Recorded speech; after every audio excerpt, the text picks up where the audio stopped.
Sunday morning, the 19th.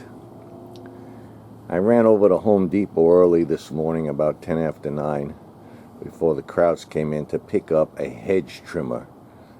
I'm in kind of a desperate need for a quality one.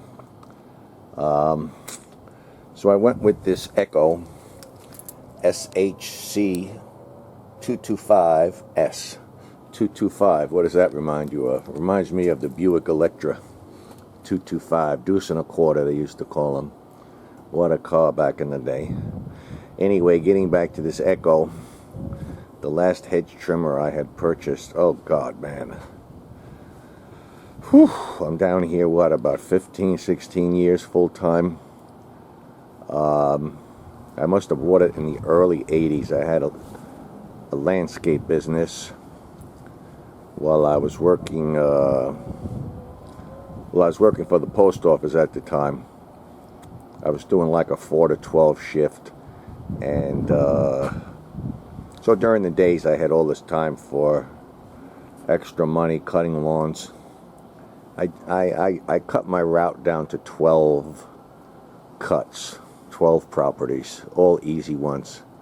At that time, I forget, in the early 80s, it was about $25 to $30 a lawn. So you'd make about $400 a week, $425 cash. It helped pay the mortgage off, whatever. So I've got this new one today. This is what they use down here in Florida, these extended shaft type things. It's almost like a weed whacker with the blade on the end. So I'm going to give it a go. I had a list price of $3.99 pretty much everywhere. There's not too many places to buy this type of equipment down here in Florida. Up in Long Island, New York, you had all your little private landscape places.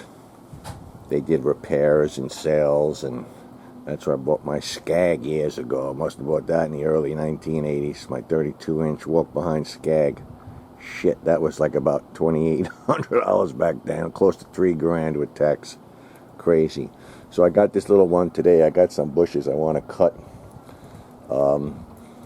They're supposed to be done for you in this development by, through your homeowner fees. But these freaking Mexicans, they really suck. They butcher everything.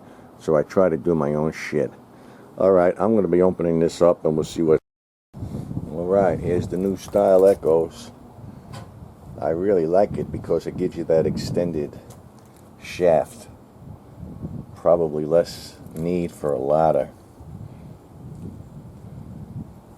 Well, we're going to go through the instruction booklet real quick. I have the Echo 2-cycle blend.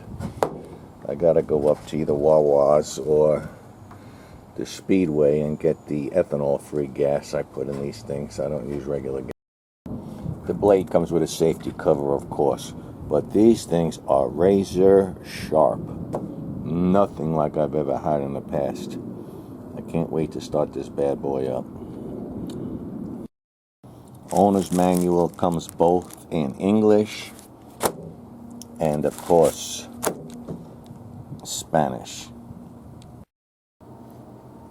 Never have I saw this warning before. Repetitive stress injuries, RSI.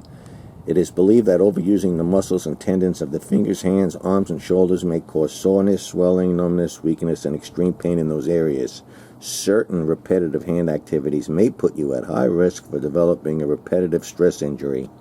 An extreme RSI condition is carpal tunnel syndrome, CTS, which could occur when your wrist swells and squeezes a vital nerve that runs through the area.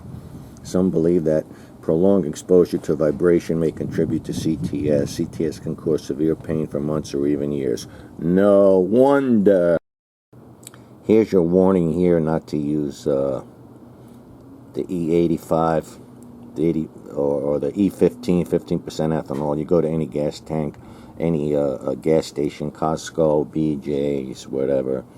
Everybody gives you the ethanol gas. So it says do not use it. Does not meet the Echo requirements and are not approved for use in Echo 2-stroke. That's why I use the ethanol-free gasoline.